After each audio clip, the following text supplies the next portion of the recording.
So we talk a lot about motivation, okay? We talk a lot about motivation, but how do you get motivated? How do you pull it together and get yourself motivated? Let's talk about that today. So what is motivation? Motivation is a drive to get your goals accomplished, or the drive to get something done. The drive to get something done is called motivation.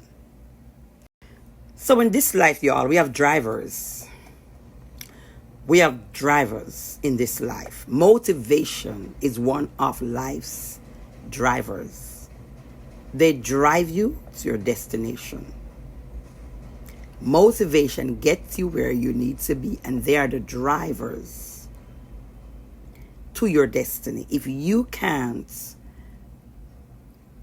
have that driver healthy enough, or if you can't have that driver any at all, you'll sit there and you'll get absolutely nothing done. And life will just be passing you by.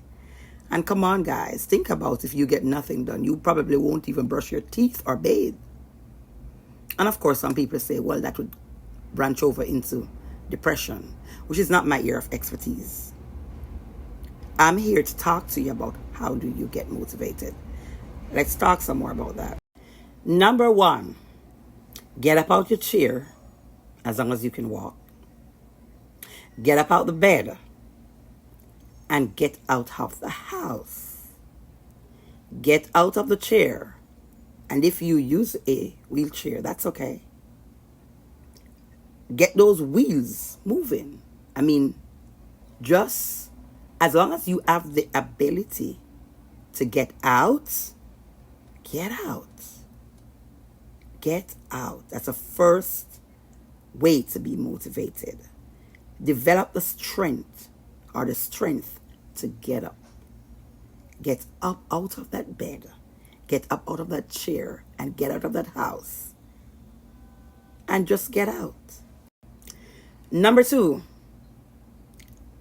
get a mentor, a role model, someone who you can look up to, someone who can check in with you, and someone who you can check in with.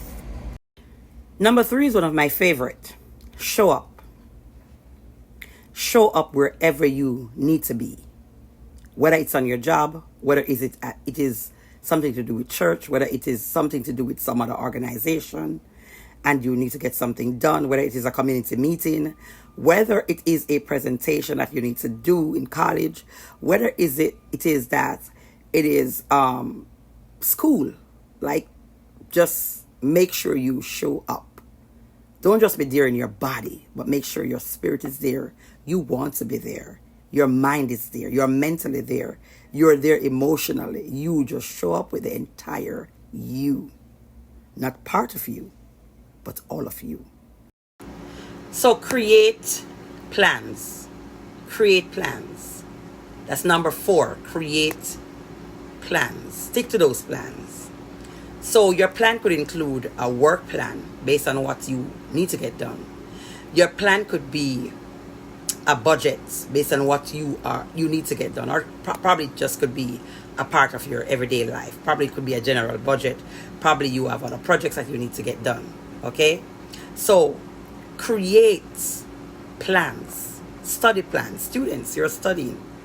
Whether you're in college, whether you're in high school, whether you're in middle school, exams is going to be coming up.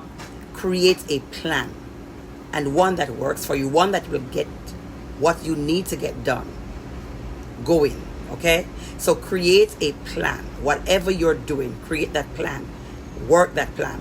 Where you need to make simple changes or major changes, whatever changes you need to make, if they work for you, go with that. But please create plans that work for you. Number 5, make positive phone calls. Okay? Make phone calls to people who are a part of your plan, people who are positive, people who will encourage you, If you need to get something done, you need to call that manager, you need to call that director, you need to call that so-and-so person. This will push my project further. Make those calls. Make those calls. Don't just stick to texting, but make those calls. Pick up the phone and call who you need to call. Even if you need to check on a loved one. Even if you need to check on someone in your family. Make those calls. Okay? And check on someone. Make those calls to push your project forward. Right? But make sure those calls are positive and they're beneficial to you. Number 6, surround yourself with folks who are positive. People who are positive. People who love you. Let me say that again. Surround yourselves with people who love you. The last thing you need are people who pretend to love you, but they don't even like you. The last thing you need are fake friends. The last thing you need are those who does not care about you. Okay, she doesn't show up. Okay, she's in her bed, or he's doing whatever. I don't care. You need those people who are gonna say, listen, get it together. Get up and show up and get it together. You need people who are positive. Positive. Not the naysayers. Not the ones who are negative. They never see anything good. They never know anything positive. They will just talk down your plans. They will not even try to tell you, okay, I love this part. I love that part. Great plan. But you probably could try it this way. And they mean that genuinely, not in a way to harm you. Guys, so much of you have those people around you who means you no good. They're not genuine folks. They don't love you. If you need to keep your circle small, keep it small. If you need to keep your circle small, keep that circle small. With real, genuine people who really, genuinely love you and are positive. You don't need anyone to be saying every day around you, oh, it can't work, you're never gonna make it, you're just like your mother, you're just like your father, you will never make it. Oh, you don't need those folks around you. You need people who support your dream. People who are genuinely happy for you. People who are positive. Just fill your circle with those folks. And if it's not a lot of them, no worry. No biggie. Keep that circle where it needs to be.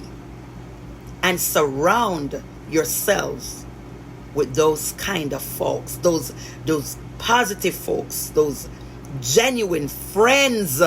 Genuine associates. Genuine people. And this is a serious one for me. Don't play with your destiny. Surround yourself with good people. And if you're in the circle of fake friends, get out. Finally, if you want to boost your level of motivation or to get motivated, have a prayer life. Pray. Have a life that you pray. Don't ignore prayer. Don't forsake prayer.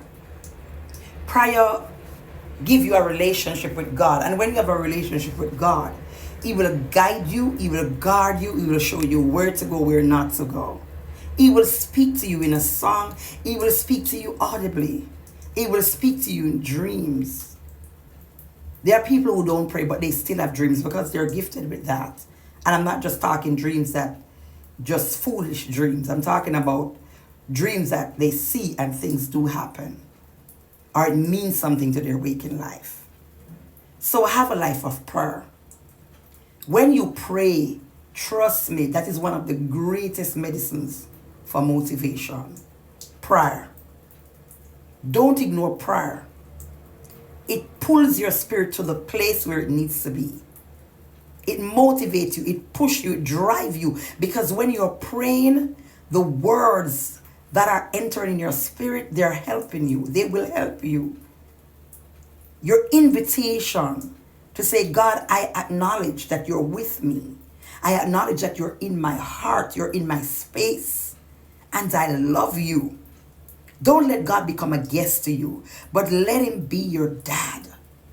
Let him know that he's your father, he's your king, and he's God over you. So create a plan of prayer. Maintain that prayer plan. Implement it and maintain it. And trust me, when you start praying, tell me what you need to tell me about motivation. Tell me how you feel about being motivated. When you have a life of prayer, guys, I'm telling you, you cannot always be demotivated. It will push you to do things that you need to do, things that you want to do. So, finally, pray. Pray and keep on praying. God bless you.